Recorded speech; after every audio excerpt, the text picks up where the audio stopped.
Hi, welcome back. My name's Dr. Mike Hutchinson, and you tuned in to a video cast.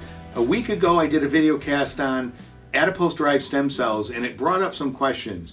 Joy in Minnesota and Darlene in Pennsylvania, I'm going to address both your questions, but I want to share with the audience very quickly. I talked about the repair cells in adipose, and please go view that video cast. It's 5 minutes long, and it will catch you up on what's available here in the United States and abroad for stem cell therapies in people, and certainly they're available in animals too. I'm a veterinarian. I've treated over 1,000 animals with stem cells, so I love to talk about them. But the questions were, one of you went to your doctor and they mentioned, prolotherapy, and the other one mentioned PRP would work just as well. And would I talk about prolotherapy and PRP? So very quickly, prolotherapy is when a doctor injects a counter irritant into the joint. Let's just talk about the joint or the ligament that's damaged, that's hurting. It's got osteoarthritis, which is degeneration over time, wear and tear on the joint. And they're injecting a counter irritant, and the theory is that that counter irritation will stimulate repair, will stimulate the body to heal.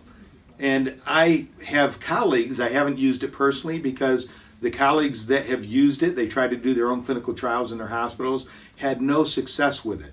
What it did to the animals was it created a lot of inflammation and additional pain.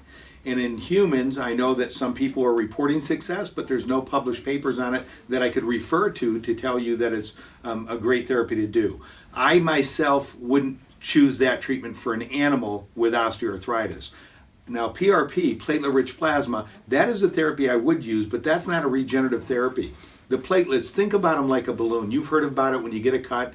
The platelets rush to the area and clot the blood. I think everybody in the world knows what platelets do, or they at least do that. But they do a lot more. Think of them like a balloon. When they get to the area they rupture, one of the things they do is clot that blood, stop the bleeding. But what if you get a cut down to the bone? They also have growth factors in them. Thousands of good things that might tell the body, hey, look, we need some calcium here, or we need some vitamin D here. Let's start the healing process. So they start that cascade. They're not a regenerative therapy, but they might cause some stem cells in the area. Stem cells are the blank slate. They're the tissue cells, or they're the repair cells, if you will. They might call them to the area to start the repair process. So they do or might result in a regenerative effect. When we get a cut in our body, and us doctors sew it up, or a dog gets a cut, and I suture it together, I have not healed that when it heals together. The body heals it, and it does that through these repair cells. We've only opposed it. We've made the environment correct so that it could heal. So I would consider a PRP, platelet-rich plasma therapy. That's where the doctor draws a blood sample from you. They do a couple of centrifugations, which means they spin down the blood. They get out the platelets from that fraction, if you will, and then they inject it back into your joint or tissue that's inflamed or irritated in the hopes to stimulate repair. And that's what we were talking about. And that repair is not from those platelet growth factors directly. It's from what they hopefully will help to orchestrate. Now, my experience with that is it's more of a Band-Aid effect. In other words, if we have an acute injury or something that just happened, I think it's a great therapy because it might reduce the inflammation and it might start to heal very, very quickly, maybe faster than it would on its own. But if we have these chronic osteoarthritic wear and tear joints, PRP by itself I don't think is enough. We add PRP to our stem cell fractions to wake them up and cause the stem cells to proliferate, multiply, and secrete a lot of good things, and hopefully differentiate into, say, new cartilage. And that's what we use. We'll use those together. So I like the PRP. I don't mean to be confusing. I don't like the prolotherapy. Me personally, I wouldn't use it. I would use PRP. You can try it. If it works, fantastic. They can do it again and again.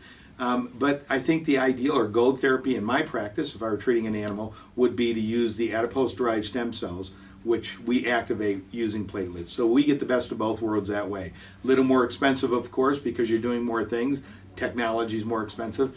But all in all of us should have informed consent. When we go to our doctors, you should be able to ask all of these questions of your doctor and listen to their explanations carefully. And please go to my website, drmikehutchinson.com. I did a Stem Cell 101 podcast. It's about an hour long. You can listen to it in parts if you don't have an hour.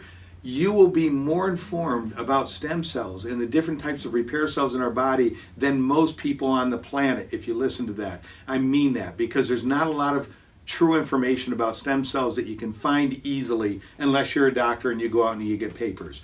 But for you that are worried about your joint, or me, or somebody that's worried about their dog or their cat or their horse, please go listen to that. drmikehutchinson.com, and I will continue to do webcasts. Thank you for your questions. Remember, don't just live and let live, but live and help live.